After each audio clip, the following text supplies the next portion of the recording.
তো বন্ধুরা আজকে আবার একটা রেসিপি নিয়ে চলে এসেছি। তো আজকে ঘুগনি কীভাবে বানালাম, নিরামিষি ঘুগনি, সেটাই তোমার সঙ্গে শেয়ার করবো। তো কড়াইয়ের মধ্যে আমি তেজপাতা, একটা শুকনো লঙ্কা দিয়ে দিয়েছি। তো বন্ধুরা শুভ দুপুর, তোমরা কেমন আছো? আশা করি ভালো আছো, আমিও খুব ভালো আছি। আর এখন দেখো দিয়ে দিলাম জিরে। তো বন্ধুরা জিরেটা একটু ভালো করে নাড়াচাড়া করে ভেজে নেবো, খুব ভাজবো না। আর কেউ স্কিপ করে ভিডিও দেখবেন না, ফুল ওয়াচ করে আশা করি ভালো লাগবে।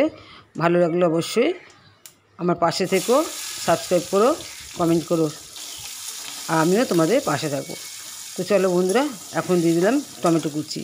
আর যে কোনো তরকারিতে টমেটো দেবে, দেখবে বেশ ভালো লাগে, তাই না? আমার তো খুব ভালো লাগে। তো এখন আবার দিলাম এর মধ্যে কাঁচা লঙ্কা। তো ঝালটা হচ্ছে যে নিজস্ব, মানে যে যেমনভাবে ঝাল খেতে পারে সেটাই। ঝাল নুন মিষ্টি সবই নিজের আর কি আন্দাজ মতো। তো আমি একটু ভালো করে নাড়াচাড়া করে নিয়ে এখন এর মধ্যে দেখো মশলা দিচ্ছি।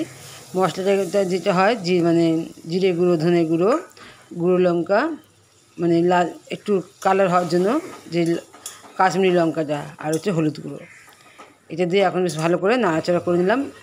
তো বন্ধুরা এবার এর মধ্যে আমি দিয়ে দিল আদা পেস্ট করে দিলাম। তো আদাটা দিলেও বেশ গন্ধটা বেশ ভালো লাগে।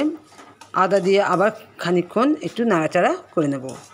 এরপর আমি এর মধ্যে সেদ্ধ করা মটরটা ঢেলে দেবো। তবে আমি সেদ্ধ করা মটরের মধ্যে একটা আলু দিয়েছিলাম। আলুটা দিলে কী বলো তো, বেশ ভালো লাগে খেতে। অনেকে আলু দেয় না।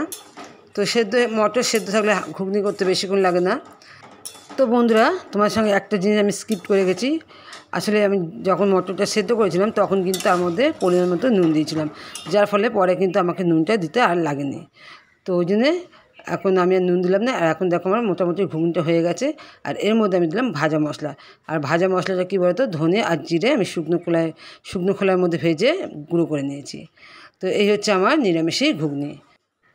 তো বন্ধুরা যারা খেয়েছিল তারা প্রত্যেকেই বলেছে যে ঘুগনিটা খুব টেস্টফুল হয়েছে। তো যাই হোক, এই হচ্ছে আজকের ভিডিও। ভালো থেকো।